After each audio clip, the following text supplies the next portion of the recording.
Hello. Okay, if we were to start talking about thinking chords, most of the time when I sit down and play,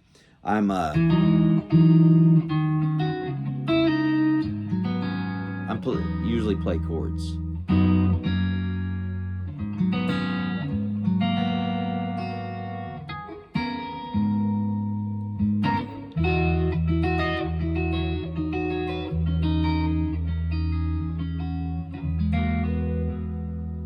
Right, and what I'm doing there is overwhelming. I'm combining two things, right? I'm thinking the scale numbers, especially on the bottom, right? So like, there's my 4, my 5, 6, 2, 3, 4, 7, 1. I'm seeing the scale, the bottom few strings of my scales as numbers, right? So if you don't know, you should know your scales everywhere. You should learn them as 5 positions, I think. Anyway, the bottom 3 strings, learn them as numbers, right? 6, 7, 1, 2, 3, 4, 5. And then if you want the rest of them to just be dots, that's perfectly fine, right? So 6, 2, and then you combine them with your knowledge of cage shapes. If you don't know cage shapes, well, I don't want to go over the entire thing, but because I'm presuming at least we're partially past that, but C-A-G-E-D, and yes, I know most people will sit there and connect them up, and to play the same chord over and over, man, yeah, I mean, you can do that, of course. That's a good thing to see, but let's say we're in the key of B flat. I see my scale. And there's a 4. I'm going to combine that with my knowledge that 4 chord, diatonically speaking, is going to be major or major 7. And notice I'm picking the appropriate cage shape. In this case, a C shape, because I've got my 4 here, and I'm oriented this direction. I could jump up here and do the A shape if I want. Know your cage shapes as, know the notes in them, the note numbers in them, right? So, and there's an easy way to do that. These 3, the E, A, and D shapes, have the same note order. Root 5, root, 3, 5, root. Root 5, root, 3, 5, and then we ran out of strings. Root 5, root, 3, and then we ran out of strings. So root 5, root, 3, 5, root. That's this order. I mean, that's the order of these 3. And then the G and C shapes are root 3, root 3, 5, root 3, root. Root 3, 5, root 3, root. Same thing here. Root 3, 5, root 3, and then we ran out of strings, right?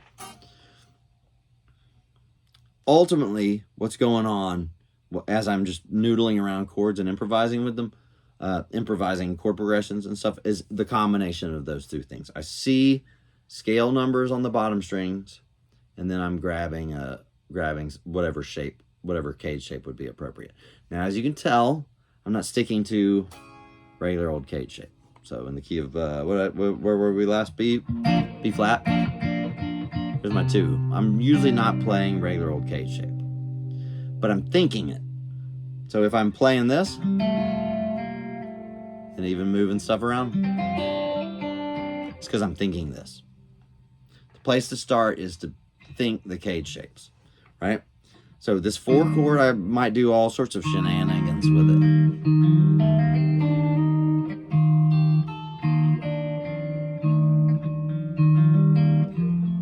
5, 4. I might even do like a 5/4 thing, right? All these shenanigans. Your fingers will learn to be fast with this, right? But the place to start, the spade work that you have to do at first, is go back to the scales you already know, memorize what note number they are. By the way, don't, in my opinion, my strong opinion, don't learn, of course, separate major scales and separate minor scales. That's not how they work, right? Call the main note of the minor scale 6, call the main note of the major scale 1. I would recommend, when you analyze songs that are in a minor key, call the main chord 6. not 1. Just because it's called 6 doesn't mean it can't be the main one. So there are a lot of reasons to do that. Without going way into it yet, we can in a subsequent video, but without going into it yet, I think it's way more empowering as a writer to think of the main chord of minor as 6 and the main chord of major as 1, as opposed to when you're in a minor key, you call that main chord 1, and then all of a sudden, it's 1, and then your 2 is diminished, your flat 3 is major, your 4 and 5 are minor, your flat 6 is major, and so forth. I wouldn't do that. I really strongly recommend against doing that. There's an advantage to being able to do that, but by default, I wouldn't think of minor key songs as that. Think of minor key songs as just being based around the 6 chord. Even though it's called 6, doesn't mean it can't be the main chord. So the bare structure of what's going on is I'm combining my knowledge of my scale, right? Which I am thinking of the bottom notes, the bottom at least 2 strings, usually including the D string though, as numbers. And then I can, since I know this is 6, I'm thinking, there's my scale shape right there. I know this is 6. I could play 6 would be minor. I'm playing the D shape minor, right? By the way, that's a cool one. Inverted.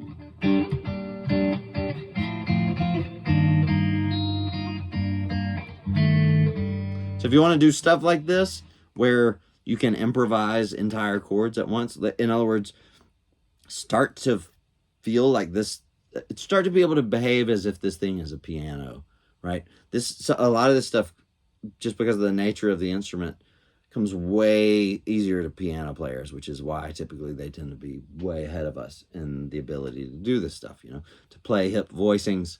There's a couple of reasons for that, though. I mean, they can play a lot of halves, a lot of close interval stuff, and it's super cool. Every time I sit down at a piano and play it poorly, I'm usually just trying to play all these cool, get 3 notes close together like I can't do on guitar.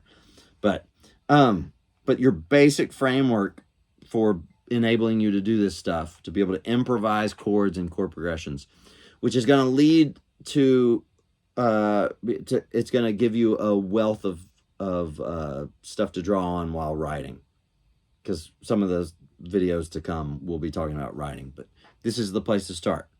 Go back to your scales, learn the bottom octave of each position as numbers. Then go and be able to play, really, it's be able to go to that scale. So there's what I call position 1, and be able to play each one as its appropriate cage shape. Whatever you want to do. As a C minor shape, I do this. Kind of stole it from a Jimmy Eat World album years ago. B minor 11 there when it's got that, but But anyway, back to that chord. 4, 5 is right here, therefore boom, or this, whichever. In this position, 7, right? So whatever 7 chord you got. 1 major, 2 is minor. You could do it like that, or you could do a minor shape, a G minor shape. Kind of tricky to do. I in that case, a G minor shape, whereas this would be my default major. I take this 3 down to a flat 3, and I take this over to this 5, so that I don't have another 3 that I have to, basically, from a physical standpoint, it's impossible. I'll get that down there too. So in this, or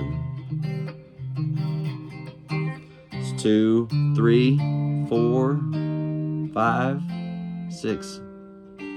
Get to another position, right? And be able to do that same thing. So to be able to, you see the roots as numbers, be able to build the appropriate cage shape on there.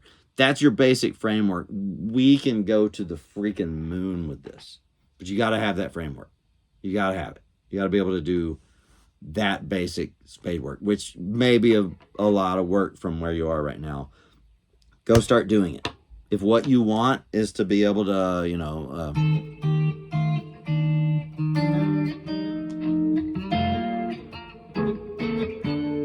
I suck at this today, apparently.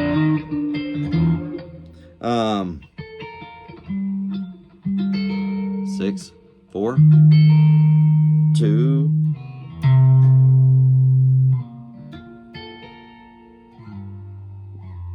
5, 4. Anyway, learn your bottom octave as numbers, where the main note of minor is 6, and learn the learn your cage shapes, and be able to combine those and play the most basic forms of the chords in a key that way. So then we can start to build on those basic forms in a way that all of a sudden you'll be able to see a just virtually innumerable chord voicings, not just static voicings, but the way I'm doing them, where I'm moving them, right? Where I'm moving notes within them and stuff. That's got to start with caged plus your scales with the bottom octave as numbers.